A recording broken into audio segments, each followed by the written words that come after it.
I'm the co-host on JaackMaate's Happy Hour podcast. I was Blimey. Sonic the Hedgehog. I'm a Norwich boy. I have a little farmer twang. You're perfect. I'm the perfect man. But if you're looking for someone who's good at games, go elsewhere. You're doing a fitness challenge right now. I'm doing a very stupid fitness challenge. I understand that it's stupid. I've had enough DMs off personal trainers and people who think they understand exercise to let me know how stupid it is. But because whoever went in obviously saw an opportunity, saw a bag and went, okay, let's have a quick look, and ran out. Welcome, Stevie. It's good to have you here. Hello. So this is one of the earlier episodes and I'm excited to have you here on board. We got the tech sorted from the last one, so anyone who's listening, hopefully it sounds a lot better now. But let's get started with talking about you. Tell me about gaming in your childhood. Oh, I am an old man. So gaming for me started with the Sega Mega Drive. I was Blimey. Sonic the Hedgehog was like my OG game. I love the game so much. Like even now, I think Sonic it's such a good game and it stood the test of time as well. It's still going now. Sonic Frontiers has just come out. I need to get that actually. But yeah, I think Sonic was like the first game that kind of grabbed me and made me love gaming. And then how did that change as you started to grow up and Sega started to unfortunately die a little bit? I started getting more difficult games. So obviously Sonic's a very basic game. I'd say after Sonic, I started to kind of go into PlayStation, would have been the next one, Crash Team Racing. PlayStation 1, Crash Team Racing was a big love of mine along with Crash Bandicoot games. I say more complicated there. They're not much harder than Sonic, but yeah, from Crash, I would have then gone into FIFA and those kind of games. This is football, actually. This is football 2002, 2003, I believe. So I'm detecting a theme here, football and cars. Yeah. And then my love for Rocket League went. So that's sort of what brought us together was Rocket League, right? I DM'd you. Slid into my DMs. I slid into the DMs and then you went, oh, you like Rocket League too? Do you want to carry me? You had like a really professional photo. So without sounding... can you swear on this? I don't know how you're quite innocent, I don't normally swear much. I wasn't going to say a bad swear word. I was going to call myself a knob. Does that count? That's fine. Go for it. Yeah, that's fine. Without sounding like one of those. I get quite a few like message requests on Instagram and stuff. So I like reading them, but like half the time, like I'll just get messages from people just saying, hi. I don't know what I meant to say to that. But then my favorite one is, can I ask you a question? That's you already have. Yeah. But then yours popped up and I always see like, you always see the profile picture and yours just looked really professional. So I was like, I wonder why he's got such a professional picture. And then I clicked on it and saw you were like Rocket League coach for Guild, I believe at the time. And then I was like, I'll reply to him. But I didn't reply. I think you asked me to go for a drink. Yeah, because I think we were boot camping. I think we were boot camping in London. You did a little train Instagram story of like, on my way to London. Oh, yeah. And then I thought, well, I'll slide a DM. I like the podcast and he seems like a nice guy. Why not? You proper slid in. And then I said, no, I hate London. I'm not going to spend any time here. But I've seen you're pretty good at Rocket League. Teach me the ways. And then we played a bit of Rocket League, a bit of Among Us as well.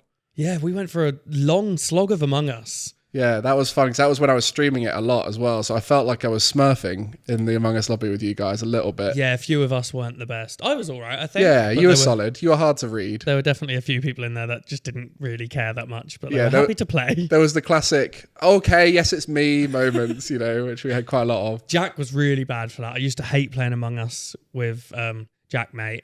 Because he'd do this thing where if you call it's him, he'd go, yeah, all right then, just vote me. Like he wouldn't defend himself, but like he'd try and say it in a way to make you think, no, I'm not actually the imposter, but like you're like, well, you definitely are.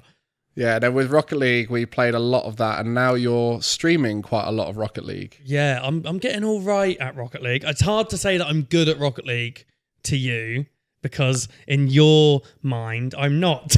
I mean, you're better than average. But to the average player, I'm good. So yeah, it's a weird one. I've just hit Grand Champ, which again is very solid. Like that's top 1% probably. I don't know the exact numbers, but I'll take that. I'll take it. And you've been streaming quite a lot on Twitch. But before we get onto what you're doing now, I think it's important that we get something settled here. Okay. What are your top 5 games of all time? Top 5 of all time. Sonic the Hedgehog has to go in. Just has to go in. Is that just the one that's just called Sonic the Hedgehog? Yeah, the original. Sonic the Hedgehog, you couldn't even spin dash. Like you have to just run at everything and quickly press down so you'd roll. After that, top 5 of all time. I'll put Rocket League in there because it's the game I play more than anything else. Shall I throw a Call of Duty game in there? I really liked, it's not everyone's favourite, I liked Call of Duty Black Ops 2. Okay. I quite enjoyed playing that. Can't even speak. I do podcasts, but I'm rubbish with you.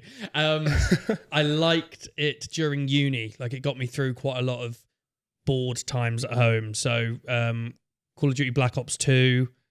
Is that 3 or 4 I've said? That's 3. Sonic, Rocket League, and Black Ops 2. Crash Team Racing I'm going to throw in there. Okay. Because before they redid it and released it again, I actually played it on PS1 again in my third year of uni and completed the whole game to 100%. So again, it's another university one. When you go back and play games from your childhood as an adult, you realise how much you struggled was due to you being young and not being that capable. And I feel like I've gone back and played so many old games, and it's just like Pokemon, right? Like they're considered much harder back in the day than they are now. But once you understand the game mechanics and the most effective tactics, they're easy. Fairly easy. And that's what I'd put in as my last one. I'd go Pokemon Crystal. A class game. Yeah. I was going to say Rogue Shout, but I don't think it is. I think it's an incredible game. The last one I played before I kind of felt like I grew out of that kind of gameplay was Emerald, which I really liked as well. Emerald was a great game. You're going for the third one in the series where it's kind of a bit more optimized. Well, I played Diamond, but I then played Emerald as well. And then after that, I kind of felt like I started to lose the love for playing games that aren't online. Mm-hmm. So I went heavy on FIFA, heavy on Call of Duty, and now obviously Rocket League. So if I'm not, even now, like I very rarely play a storyline game, and I'll very rarely play any form of game that doesn't involve me beating a random teenager in another part of the country. That's great satisfaction for you in Rocket League then. I think for you, the Pokemon Shout is a good one. I think you've chosen some good games there. I think the Crystal as a game is my favourite of the series, so I can agree with you there. I play Heart Gold and Soul Silver if I want to relive that, just because they're an optimised version of it that's a bit more fun, I guess, if you like the quality of graphics and things like that. I tried to play Pokemon Shield because we got it for my son Isaac, and they have it so like you've got XP share on like all of your Pokemon now. Yeah. And it takes away the fun of grinding to train your Pokemon. It's like I could never use one of them, but as long as it's in my party, it's going to revolve. And I find that really strange. So they had it so you could switch off a few times, but then they've made it now so it's mandatory. So yeah, there's definitely a contentious topic in the new Pokemon game. I think it will be out when this goes out already. Scarlet and Violet. Yeah, and I'll be interested to see whether they've changed that, because a lot of the hardcores are like, at least let us turn it off and make it more challenging for ourselves. But like, I remember I was playing Pokemon when I was a kid, like 5, 6, I'm pretty sure. So I was born in 1993. I don't know when it started, 1998 or something. But 95, I think. Oh yeah, it shows in the intro. Yeah. Yeah, so I would have been playing it at 5 or 6 years old, and I never remember thinking it was impossible. Yeah, so just you had to grind, right? Yeah. Like if you wanted to get past the next bit and you weren't smart enough to do it, you just grind a few more levels. And then but you're willing to put those hours in then. Yeah. Games used to be harder. It's too easy now. Yeah, so I guess that brings me on to the next question we ask all of our guests. I'm thinking about rating these as well and giving a leaderboard. Okay. You know, leaderboard's a classic podcast thing, but I feel like it might upset a few people because I want to get my guests to tell me their greatest gaming achievement. Oh, see, it depends if I want to go classic. Like I could go back to completing Pokemon Blue to the full 150 complete the Pokedex. So completing the Pokedex and the OG Pokemons, but I never did it after that one. Like after that, I don't think I ever put enough into the game. Like I'd complete it, I'd get all the gym badges, defeat the Elite Four or whoever else, and then after that I was like, I wouldn't do it. Most recently, as I've just said, I've hit Grand Champ. I'd say that's quite an achievement on Rocket League, as it's a game that I play quite often as well. But I'm gonna say completing the Pokedex on an original Pokemon game. This is when you couldn't even get running shoes. It was slow. It was a slow game. You had to walk everywhere until you got the bike. You could trade with the little cable. Because you had to trade because some of the Pokemon were already on red. Me and my brother would have red and blue and then we'd have to do it that way. Yeah, I remember back in the day, that wire, I cherished it and I barely ever used it, but I'd always have it with all my stuff. Like one day I might find someone else who's as much of a nerd as me. Get a friend. Yeah. But that's a big achievement. I'm not trying to poo-poo your achievement here. I've completed the Pokédex on Generation 4 games, which is 493, I think. But I've got other things to do. I've said something from when I was like a 6-year-old. True. You're saying something you did last week. Yeah. That's different. Okay, you got me there. Well, I'm not going to rate it, but I'm going to appreciate it because I'm a Pokemon fan, especially now I'm doing the commentary for the Pokemon. I'm a big fan. I saw that. Well done. Yeah, good fun. I like the balloon. I saw the little clip of the balloon dropping in front of you. Yeah, you just never know these things are going to happen. So much excitement in cards. I mean, it's like when in your podcast you have those moments, you're like, we just couldn't ever plan that. And that was a beautiful moment that just went so perfect. It was the fact that it was slightly on camera.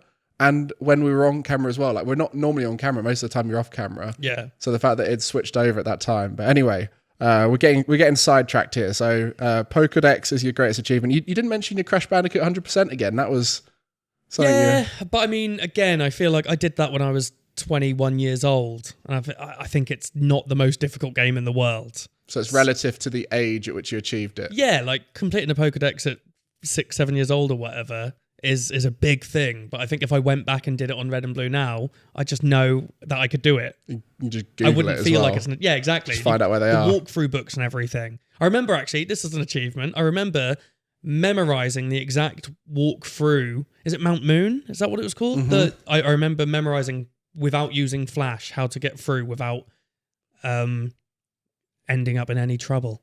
I can't remember. It might be... Mount Moon's the one between the first and the second gym. I'm pretty sure. Yeah, that one. That one. You needed Flash for that, right? Yeah. Yeah, it's the one that's between the third and the fourth gym. That's the harder one where it's a lot more complicated to get around. As well. Sure you did. Yeah, you had a very malleable brain back then, whereas now you're a bit older. It's harder. So much worse. That's why maybe GC1 is the achievement. Now you're an old man hitting GC1. I'll take that. My fingers aren't going to have the same dexterity. You've told me before that I'm too old to get good at Rocket League now. Yeah, I said if you keep grinding 6 years ago, you might be a pro.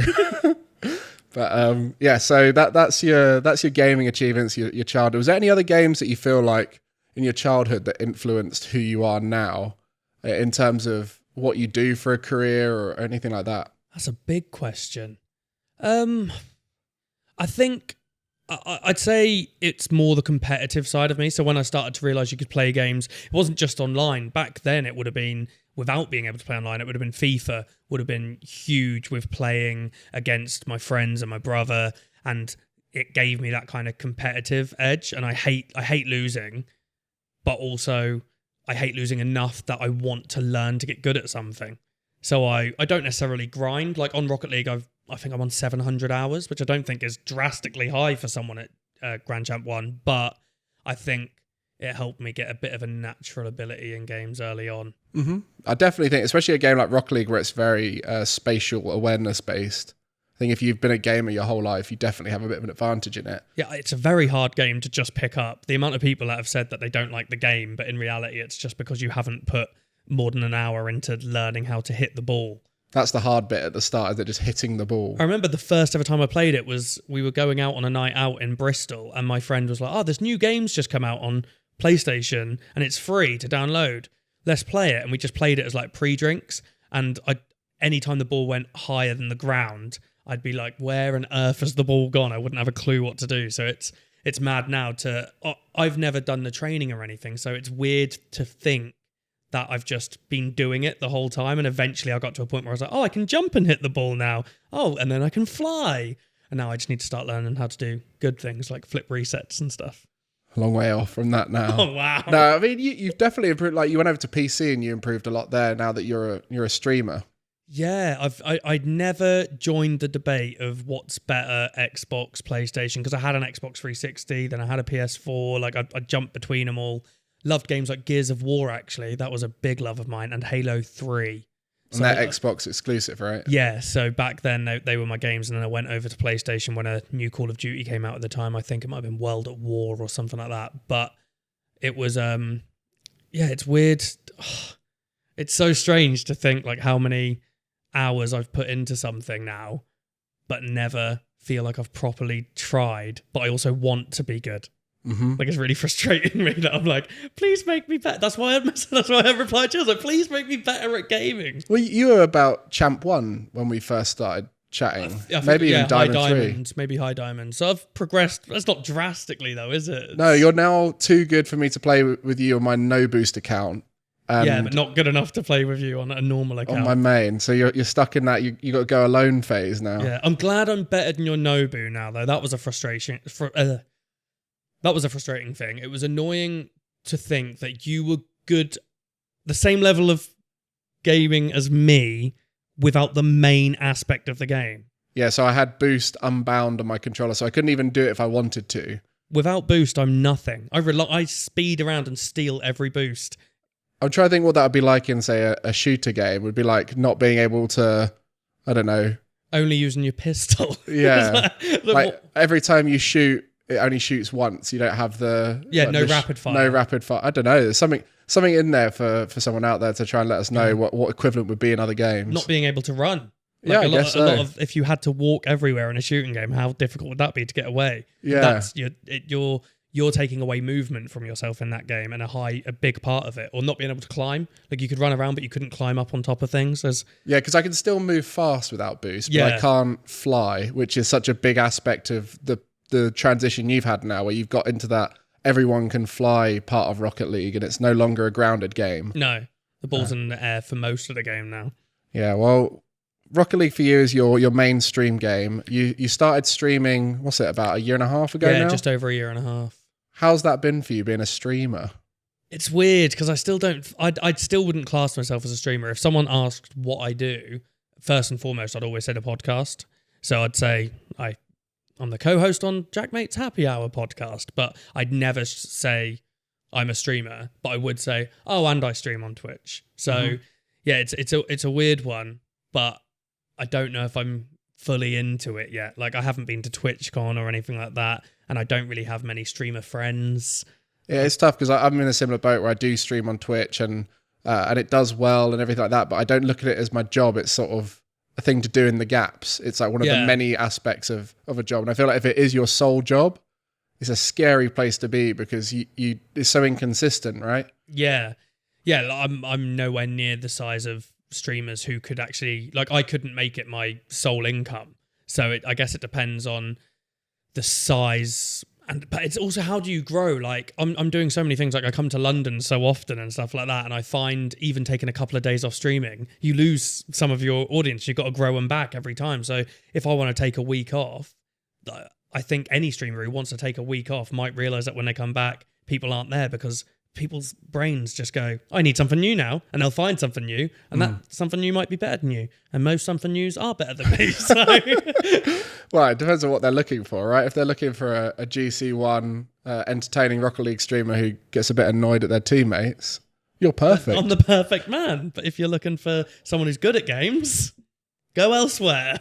And I guess that's the challenge you've got, is what is your niche? So on Happy Hour, you've mentioned that's your sort of primary profession of you're the co-host. And having spoken to you about it before, you've kind of nurtured the co-host role into your own style, where it's not as intense a host role. You kind of just input the everyday person's question every now and again, right? Yeah, so that was kind of the role I was meant to take when we first started the podcast 4 years ago now. It was going to be a YouTube drama podcast, and it will be JaackMaate and I'm Alex. We'll talk about drama on the internet, and then Stevie would be there going, who's KSI?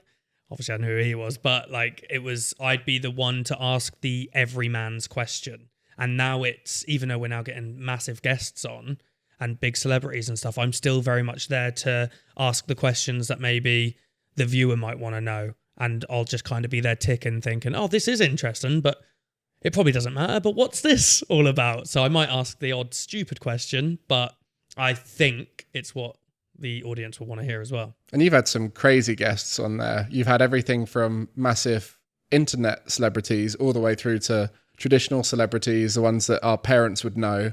Yeah. And is there any highlights for you when you look back through the podcasts? One of the first big guests was Ricky Gervais, which was a massive thing, because obviously I knew who he was going into it. So it was huge to be able to be in the presence of like such a big comedian, someone I'd seen his shows. Other than that, KSI, like I never got into YouTube when I was younger. I've still don't watch it now really, but everyone knew who KSI was. I had my friends quoting him at school, and he was maybe our third or fourth guest, which is ridiculous to think. And then since then, strangely, Liam Payne was a big one for me. Ex One Direction boy band member. He's gone on to say some weird things since he was on our podcast, but this is like a worldwide massive celebrity. Why on earth is he coming on our little podcast that we film in this little studio? But yeah, it's now at a point where I'm very much thinking, like, Jack could tell me, oh, we've got this guest, and I'll go, oh, okay. Like, it's so strange now that he could tell me most celebrities, and I'd be like, oh, well played for getting them. Yeah, I mean, it's one of my favourite podcasts. I've listened to it for a while now. And Thank you. You're what, 300 and something episodes now? Yeah, about 330, I want to say, as a guest. And the crazy thing about it is it's changed so much, as you mentioned. It originally was the YouTube drama, and you said all these big guests, but guests aren't the biggest factor to your podcast anymore, is it? No, the main part is what we call the main shows, which is weird when you think about it. Like, we can have an episode that went out last week, based on when this goes out, was Mark Noble, who's one of the most well-known footballers in the Premier League, played at West Ham his whole career, like this massive guest. So you'd think we could be like, that's our main show, and then we're going to also do this random show where we just take a topic and chat rubbish for 2 hours or an hour. And our main show, me, Jack, Robbie Knox, we have a super sub and Alfie Indra as well. And it's genuinely just, we have a slight topic, we'll have a few things pre-written, not jokes pre-written, but we'll have a few ideas of what we want to talk about pre-written, and then we just ramble for an hour. And for some reason, that seems to be what everyone loves. Like, the amount of messages we'll get saying that people prefer the main show to the guests, I find crazy. Well, for me, when I'm looking at what happy hour I want to listen to, if I've left it for a few weeks or something, I will go straight to the main show before I go to the guests, unless it's a guest that I really want to listen to. Yeah. But then the guest will be my second choice, which I think, like you said, is crazy because the caliber of these guests is huge, but you guys have risen above that in a weird way of, like, people want to hear you guys have a chat, and they've almost got that I'm just a mate in the room listening in on the conversation style, right? Yeah, that's something we get quite a lot. Like, people will message, because we've got a Reddit forum now as well. Like, is that what they're called? I'm so bad at Reddit. Is it a forum? I don't use much Reddit. I think it's just a Reddit. A subreddit? A subreddit. That's the one. We've got a subreddit, which is just like r/JaackMaate, but it's not JaackMaate stuff. It's just happy hour stuff. And I think we've now got 20,000 people in there. And that's only been going a few months. And that's just where people go to say, like, they'll rate the most recent episode. They'll let us know what they think of it. We'll take on constructive criticism sometimes. Like Jack and Robbie need to give you a bit of a rest. Yeah, sometimes, but that's fine. That's fine. But sometimes the only issue with that is sometimes the criticism isn't constructive. It's just pure criticism. And it's like, we can't do anything if you're going to just say point blank an issue. You need to say what's bad about that issue. So we get the odd thing on there. Someone went on there the other day and said we all have rubbish beards. Not much irrelevant information, especially in a podcast. Doesn't really matter that much. No. But other than that, yeah, it's incredible that on there the amount of love for the main shows is ridiculous. Yeah, and I think one of the big things that comes with being in the spotlight with a podcast. Weirdly, with a podcast, it's kind of different because people know your voice or know the association of you with other people. Yeah. And not necessarily know your face. Even though your clips do numbers on YouTube, people have seen you before. But I've been about in public with you, especially in Norwich, where it's a whole nother level. And you are very recognizable and very well known in public. Yeah. Yeah, a little bit. How does that affect your daily life? It's strange. On a normal day-to-day basis, it's fine. Like, it happens little bits here and there, like walking around Norwich, someone might go, oh, it's him. Or like the other day I was walking to Isaac to school and someone had headphones on and he was walking past and he just looked at me, but he saw I had Isaac, so he just looked at me and went, and just carried on walking, like tapped his ear. That's mad. Because he was listening to Happy Hour at that exact point when he walked past me. But on a day-to-day basis, absolutely fine. I'll get the odd DM at home, or like once I'm home, being like, I saw you eating pizza here. And I'm like, that's a bit weird. Mm-hmm. Not a big fan of those ones. But nights out is another level. Like, obviously for Jack, it's like ridiculous, but even for me on nights out, our main listener base is uni students, like 18 to 25-year-olds. So you go on a night out anywhere that people are drinking, and it's like mayhem. I went to Bristol last weekend, and like every few minutes I'd be speaking to someone new. But it's lovely. It's a ridiculous, like, it's a feeling that not many people will ever have. You've had it at Rocket League events and stuff like that, haven't you? Yeah, So and the advantage I have is when I go home, I'm just a normal person again. But the idea of that happening everywhere, it's quite overwhelming. And I guess you still don't understand to what extent it might go to. Yeah, so at the moment, it's really not that bad. Like, I've been in London all day and no one's come up to me and bothered me. Like, as I said, I'm really not that much of something until people are drunk and they want to talk to me. But there's definitely a level above that might get a bit too much. But as things stand, I feel like it's just really nice. Like, I've never really had any bad situations. I haven't had anyone come up to me and say nasty things to me. Nasty. But that's in person, right? What about the fact that you're constantly being judged online? How does that affect you? I think I've learned to get better at it. When we first started Happy Hour and the clips would go up, the comments on there would really bother me. I'd read every single video. I tend to get more positive than negative anyway, but when we first started, any negative would really hit me. And then it got to a point where I've just stopped. I don't even read the comments now, but also because I'm such a staple of the show, I like to think. At first, it was very much like, oh, who's this guy? Why is this random guy on here? And now it's just like, oh, yeah, it's Stevie. Like, of course he's there. And I haven't seen too many negative messages more recently. You still get them. Someone said my accent was sickening the other day, which is just a ridiculous statement to make. They didn't even say it was my accent. They just got annoyed at the way I say things.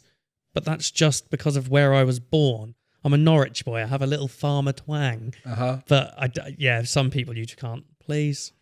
So with those comments, have any of them affected you in a way that have, made you change your life? Like for me, when I read a lot of comments around, my appearance or, if it's about my analysis or something like that, it can make me very conscious of it, and it can sometimes put me in a bad mood, and sometimes about my morals as well. That's probably the worst one, is when people suggest, like, oh, I'm only in it for this, or oh, you're a shill to the money, or whatever it is, right? And then they don't understand the thought process behind a decision on the other side. Yeah, it's such a varied. You get so many different variants of comments on things like that. So appearance-wise, I had a hair transplant, which was partially because I'd get fairly negative comments. I used to grow my hair in a way that I'd use the sides to hide how far back my hairline went. And then when I'd see comments like that, it obviously bothered me. And then I was in a very fortunate position that I was then offered to have one. So I jumped at the opportunity. I don't think it ever affected me enough that I would have sought out having it sorted. Like, I don't think anyone bothered me that much, but it definitely gets to you. Weight comments, like, especially when we used to have Duty Rhino on our podcast as one of the hosts, because we didn't look similar, but we both had dark hair and beards. People would compare us a lot, and then obviously I'd get the negative brunt of that. So that bothered me a bit, and obviously now I'm in a position where I'm trying to better myself in that way as well. But do you want to explain what that is? Because people who know you and listen to your podcast will know, but you're doing a fitness challenge right now. I'm doing a very stupid fitness challenge. I understand that it's stupid. I've had enough DMs off personal trainers and people who think they understand exercise to let me know how stupid it is. But I said, partially as a joke, but also as like if I do this, if I say it on here, I will do it. I said I could exercise for 100 days in a row, every single day, no rest day. And today is day 64 and I've lost over a stone. So I'm doing it, and there's no way I'm not going to do it now either. Like, I can't get to this date and then think, well, that was good. I mean, I saw you at the station and I instantly noticed it, because I haven't seen you in probably about 2-3 months, right? Yeah. So you started this challenge after the last time I saw you, and I can see the effect of the challenge. And so, it's obviously working in that sense. As you mentioned, it's not the smartest way it depends on what your goals are, right? For you, the goal is to keep you going. Right? Yeah, like, I'm not going to the gym and thinking, you know what, I'm going to lift 150 kilograms today and I'm not going to be able to move my back tomorrow. Like, I'm going there, like, one of my sessions could be 45 minutes on a cross trainer, which is the most low impact form of exercise. It's going to get my heart going. I'm going to sweat. I'm going to burn calories, but I will not ache the next day. Not a chance. But then some days I will, like I might start lifting some heavier weights.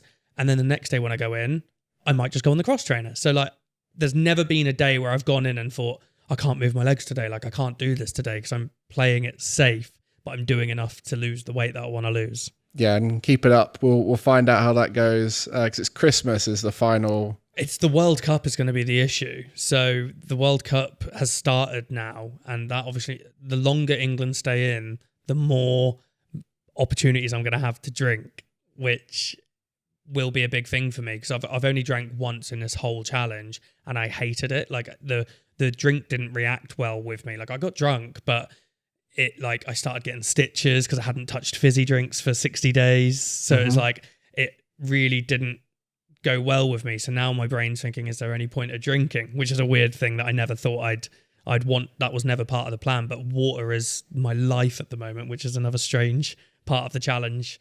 Never meant to be the thing. Now I just need to get my eating better. And then it's, what do I do when I complete the 100 days? Do you just stop and just go, that was good. Put it all back on. Put it all back on, yeah. Yeah, well, the challenge as well is with your schedule of how you fit it in around coming to London and, whether it's a happy hour filming day or whether it's like you did today where you came in for a guild show, you got to try and fit it in before you travel, which is tough. Yeah, days like today aren't as bad. Like I was at the gym today at 9 a.m. The days that get a little bit harder are more the ones where I might stay in London. And I don't go to a gym that is like, I don't go to a 24-hour gym. My gym opens at 6:30 in the morning, closes at 10 at night. So I have to go at specific times. But then when I'm in London, if I'm not near my gym, because it depends what hotel we're staying in, I then have to just go and look for another gym. So like if I need to be at the happy hour studio at 9 a.m, I'm walking around London at 6 a.m. trying to find a random gym and then paying to go there. So they're the harder days. I've just been to Bristol for a weekend and I just got a hotel that had a gym in it. I was like, that's the easy solution here. Yeah, I mean, that all makes sense. I think for me, I need to get back on the gym grind. I think I'll keep looking at your stories on Instagram. And one day I'll be like, right, today's the day I get back on it. I'm going to start just sending you videos every day. Go to the gym, Gregan. Yeah, I need to. One last thing before we move on to what you're getting up to now. I had Ian on in the pilot, the first episode, a good friend of ours, my love. He seems to be a lot of people's love. He's a very attractive man. Yeah, it makes me sad. Yeah. I'll never look like him. Well, he was saying how weird it was being a guest on a podcast. And you've done a few podcasts where you've been the guest. How different does it feel when you're used to hosting? I've only properly done one other than this. I've done a little bits for a couple of friends before, but nothing like proper other than What's Good with Randolph and Mini Mentor. Yeah, it is really strange in comparison because, well, there's one really good thing about it. I put no effort in, not whilst I'm here, but like I didn't have to come here prepared with anything. I didn't have to worry about how it was going to go. It's just I'm just answering questions, and I can talk well enough.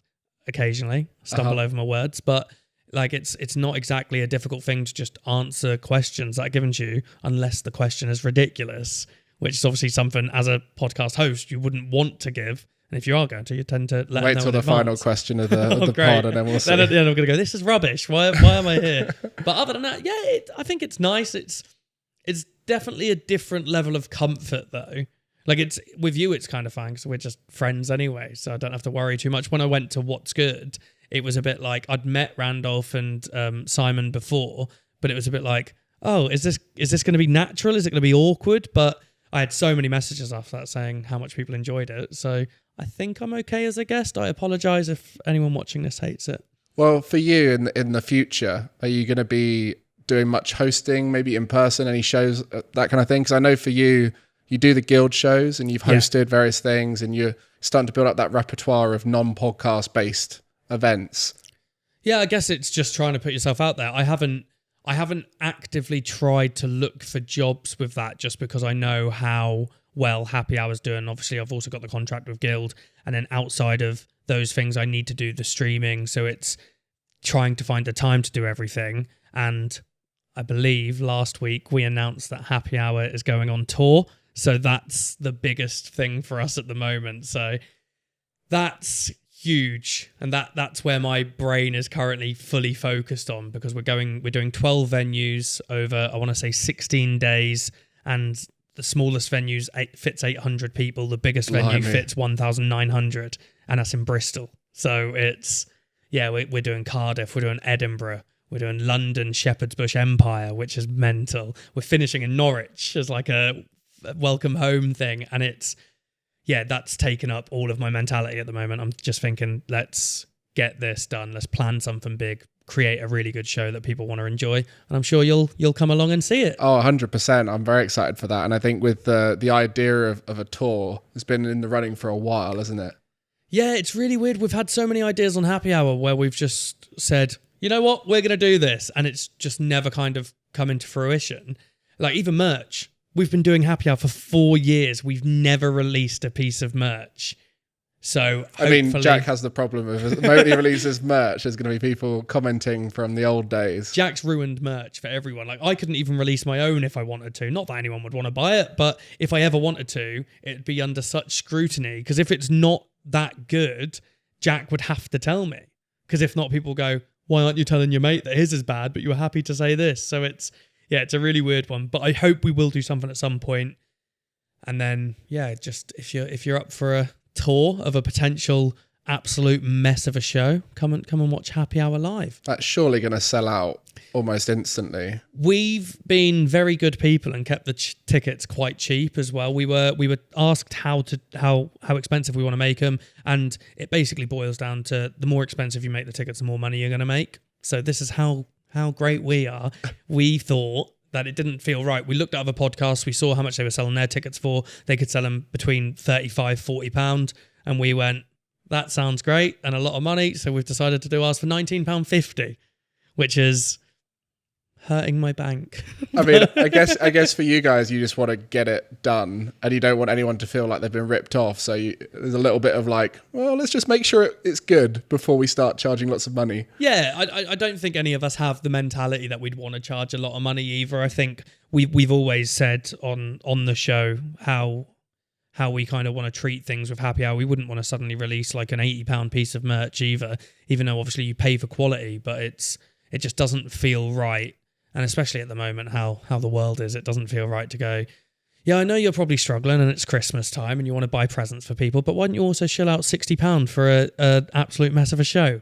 I mean, it will be big. We will put so much effort into it, and I know it would be a very good show, but it's still going to be Happy Hour, which sometimes the car crashes are the best parts of it. The way you started that little sentiment off about it being cheap, it sort of reminded me of, when people go on a date and they're like, so I'm a really nice and caring person. It did feel like you're trying to prove to people that you're nice, but it is a nice sentiment to have it at that price, so you can give as many Happy Hour fans a chance to come and enjoy it if they can get the tickets before they sell out, which we probably sold out by the time this goes out. Imagine, maybe that would be insane. I think in total there must be about 16,000 odd tickets on sale over the 12 venues, and we're covering the majority of the UK as well. Obviously we're not going over to Ireland just because of logistics. Maybe one day we will do that, but we're doing, as I said, Cardiff, Edinburgh, we're doing Newcastle, Norwich, Cambridge, Reading, London, Guildford randomly, uni students, isn't it? Yeah, Southampton. Like we're covering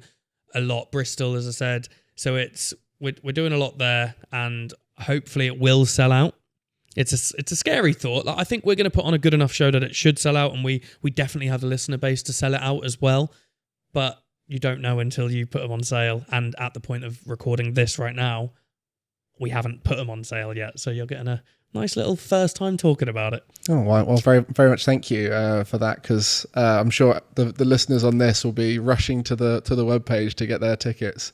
But anyway, we'll move on now. So you've got that going on right now. That's the future for you with Happy Hour. You got all your streaming, you got Guild stuff. You're a busy man, and especially with the 100 Days of Fitness, how do you juggle everything? You're also, you've got a family that you look after as well, which I think is something people don't quite remember when they're watching you streaming or something, and like, oh, why aren't you streaming again today?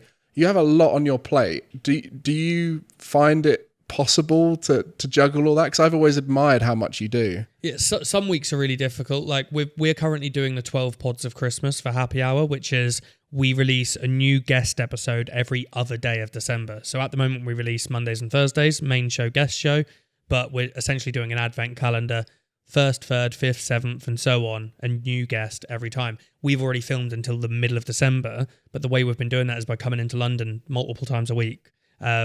So that, and then when I go home, I still need to stream as much as I would without going there. So trying to find the time can be difficult sometimes to then also just kind of have a normal life outside of it. But I've got a whiteboard on my fridge, and it has like every day of the week, Monday through to Sunday, and then lines. And I start it at 6 a.m. and end it at 9 p.m. And I just put in absolutely everything I'm doing hour by hour every single day. So like this right now was on at the bottom of my day because I put Guild on there and then scribbled it all out. But like it started with take Isaac to school, go to the gym, get straight on the train, come to London, go to Guild, then come over here, and then I'll be home at like midnight tonight. So it's like, yeah. And then early tomorrow, you'll be doing more stuff. Back tomorrow, yeah, I'll be waking up, taking Isaac to school, straight to the gym, and then I'm going to stream all day. So it's, yeah, every day is pretty busy. But I'm starting to find more time by planning my streams a bit better with timing. Have you always been the kind of person to work crazy hard? Yeah, before I left my old job, so I worked at an optician's for 5 years, but we started Happy Hour in 2018, and I didn't leave that job until 2020. So I think that's when it started. Whenever COVID, so I worked throughout all of COVID as well, because I was in an optician's. Obviously, we had to have people still had eyes, even though everyone was obviously getting this illness. So we'd still have to see patients all the time. But at that job, I used to work 9 a.m. till 8 p.m. So I'd do 11-hour shifts, but I'd do 4 a week rather than the 5 that others would do to hit my full-time hours. And then on my 5th day that I should then have off, I'd come into London to do Happy Hour. So that was constantly like, I was always just going to work, going to Happy Hour, going to work. Oh, I've got a day off. I'll probably go out with my mates and then back to work. Well, I mean, it's one of the most admirable traits of anyone in this industry. And you look at them and everyone thinks, oh, they have it easy doing what they do. But you do work that extra bit harder than, because there's a lot of people who watch you on Happy Hour who won't have a clue about all the Guild stuff. Yeah. There'll be people who watch you on any of those who don't have a clue about your family, people who don't know about you streaming. I think that's the thing. They look at you and they see you do 2 podcasts a week, like, oh, what a DOS. Well, yeah, we do 2 podcasts a week. We do them in one day as well. So in reality, normally, if it wasn't for the 12 pods, we only come to London once a week to do Happy Hour. But then it is all the other things outside of that. Like I might come into London for Guild. But I think I'd get really bored if I wasn't constantly doing something. Like my partner Ariane knows more than anyone that, like, if she's like, oh, let's have a lazy day today, after about an hour, I'm a bit like, can we have a lazy day where we go and do something? Like I can't sit at home and do nothing. I'm really bad. Like I don't even sit and watch TV anymore. I watch everything I watch, Netflix, Now TV, whatever I'm watching, I watch on my phone, either when I'm on a train or on the go, or whilst I'm doing the washing up or whilst I'm cooking. But I'll never sit in the living room and watch TV anymore. I'm very much the same. I don't really stop to watch TV. The only time I do stop to watch things is when I'm in bed to try and wind down, because my brain is so overactive in the same way you said, where I just can't fall asleep. Like, for example, last night I was like, I should go to bed at 1 and then was up until 2:30 doing stuff for this podcast because I just was thinking about it and I just can't stop until it's done. Yeah. So it is quite a unique thing, but then equally, it's very easy to get in that lazy cycle.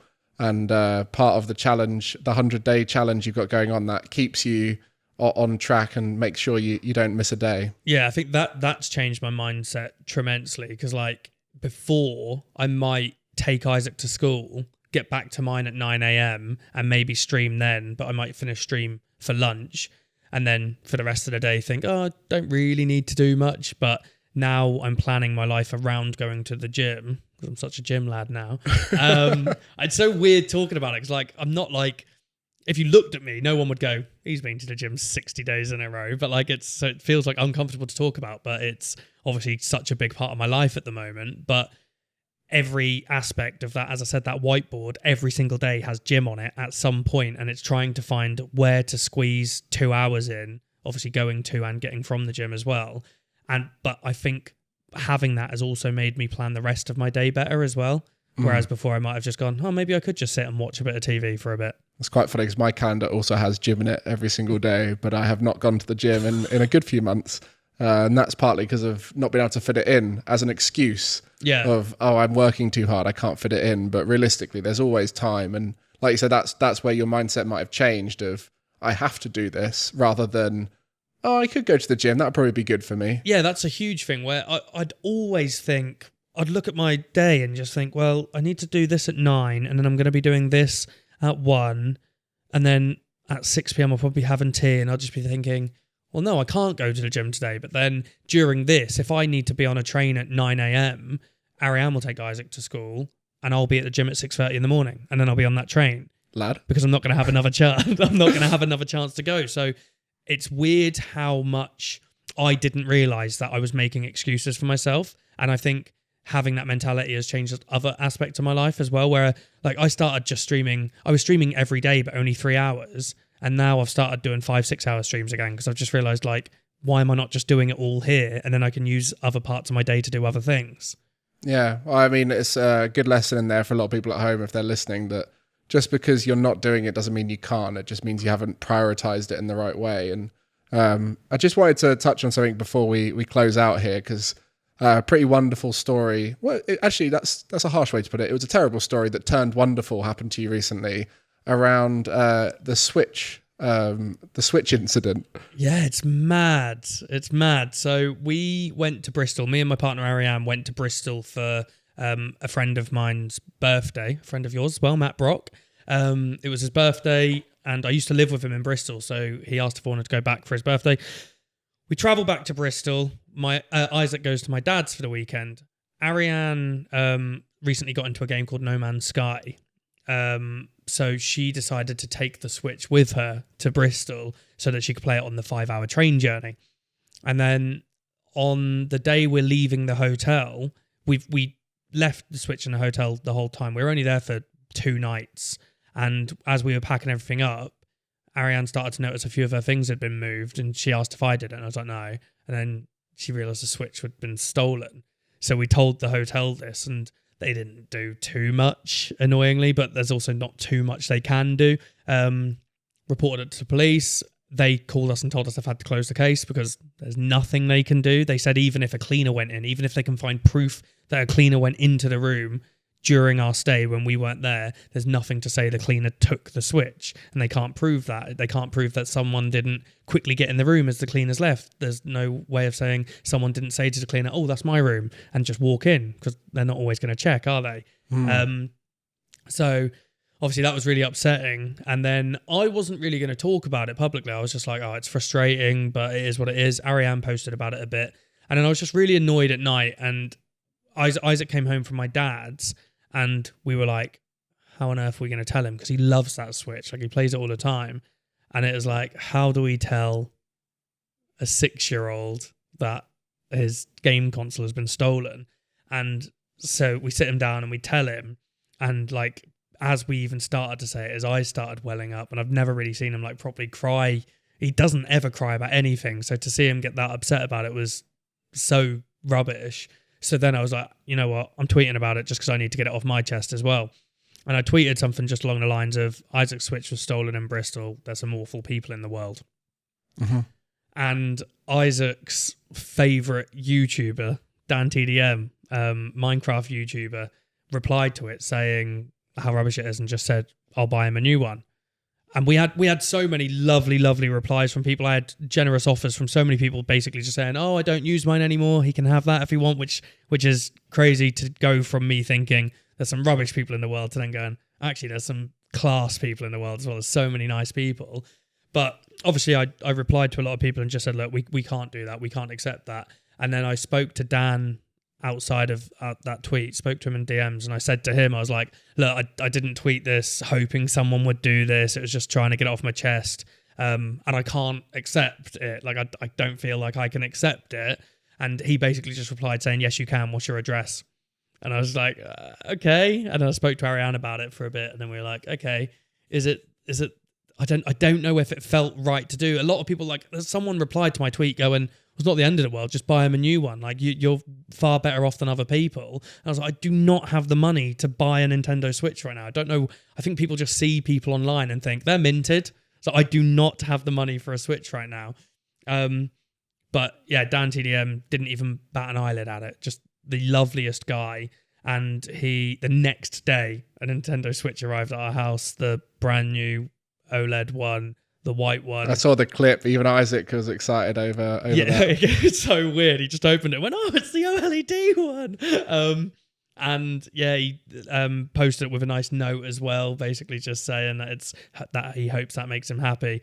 And yeah, I've never seen him so happy. And now he can go to school and brag that DanTDM bought him his Switch, which is another whole separate thing you could never just give to someone. Mm-hmm. It's like to someone who's listening who might not like YouTube, it's like your favorite celebrity buying you something, just anything. You'd be like, wow, why has this person done this for me? Yeah, it's crazy as well with the timing for me, because I've just come back from a Pokemon event where I was commentating the trading card game. And one of the people I was commentating with knows Dan. And he was talking about how great he was because he went along to Pokemon Worlds to compete in it. Yeah. And being such a high-profile person within a hall where everyone's just, walking around normally. Like I went to Worlds and I walked past a couple of my favorite YouTubers there. It was just normal, right? Because it's the biggest Pokemon event of the year. Yeah. And he had people there, like bouncers kind of vibe, or like I guess security is a better way to describe it. It was a security just making sure there was nothing going wrong around him, and he just said, look, it's fine, everyone here is adults. Yeah. And I think what a lot of people forget with the higher profile internet celebrities, as we sort of spoken about here, is they are just normal people, and a lot of the time they're normal people who've come across money and want to do nice things with it. Yeah. But I think really the sweet bit of that is the little message and the fact that he did it so willingly and so quickly. I think that's really where the kindness comes across from Dan. Yeah, like obviously he did it when I messaged him. I was like, it's like I thanked him so much, but kind of on behalf of Isaac. But also it is such a big thing for me and Ariane, because now we don't have to worry. Like our minds were going, okay, we'll have to get him a new Switch for Christmas. But then it's like I'm giving him a Christmas present of something that we've lost. Obviously, it's not our fault either. It was stolen, but like it just didn't feel right. But I wouldn't have had the money to get him that and then also getting the presents I wanted to get him. So, like, he's saved me and Ariane such trouble there as well. But the biggest thing is for Isaac. And that note, actually, he left it on the table. And then I was just tidying up the living room and I picked up the note to put it near the Switch. And I've never seen him stress so much. Honestly, he was like, what are you doing with that note? And I was like, I'm just moving it near the Switch. And he was like, oh, phew. I thought you were about to say someone broke in and stole that as well. I left the Switch. I just went, oh, it's from DanTDM. Took the note. Well, on the idea as well that someone had stolen something from your hotel room, I think it will sort of remind people that thievery is a thing. Because, I had recently, my phone was pinched from my hands when I was walking, had my headphones in, two or three guys cycled past, grabbed it and cycled away. And in my head, that just didn't happen until it happened. And now I'm like, this is a thing I constantly have to think about in everyday life. Yeah, I remember London especially. I remember when I was on the tubes, I used to wear Beats, like headphones over my head, and I saw a few videos online of people who would sit near the doors, like just listening to music, and then someone would just yank them off their head. And now my brain's always aware of that. But with a hotel room, I'd just never considered, like, the door's locked. There's always a safe in there, and you think, well, I get it for maybe some like a passport or something. If I'm staying for a long time, I'll put stuff in the safe as well. But as I said, we got there at midnight Friday night, and we left at 11 a.m. Sunday. So like it was one day really that we were there, and I just didn't even think about it. But just the thought, I mean, I think Ariane's struggling with it more than I am, because I'm just a bit like, yeah, it's annoying. But to her, it's a bit like someone's rummaged through her stuff, because none of my stuff had been gone through, because whoever went in obviously saw an opportunity, saw a bag and went, okay, let's have a quick look, and ran out. They didn't even look at my stuff, which is lucky, because I had Ariane's iPad in my bag. So it was lucky that I had that there. But yeah, I think she's been a bit like on edge now since. She said to me the other day, I came home from the gym and I came in the door and didn't shout up to her or anything, so I didn't know if she was asleep because it was first thing in the morning. And then later on when I spoke to her, she was like, oh, it's like got her on edge. So like she heard the door go and then she's like, oh no, someone's here. But obviously she realised it was me. But it is a weird thought to know that someone had just gone through your personal belongings. Yeah, well, I had that last hotel I stayed at actually for this Pokemon event. They said at the desk, oh, they won't do room service unless you request it. So in my head, I just left my room in a tip because I was like, well, I'll be here for like 5 days. Yeah, I'll tidy it up when I leave and then it'll be fine. But they did it just without asking. And my passport was just on the side. And I thought, if that was gone, I'm screwed. Yeah.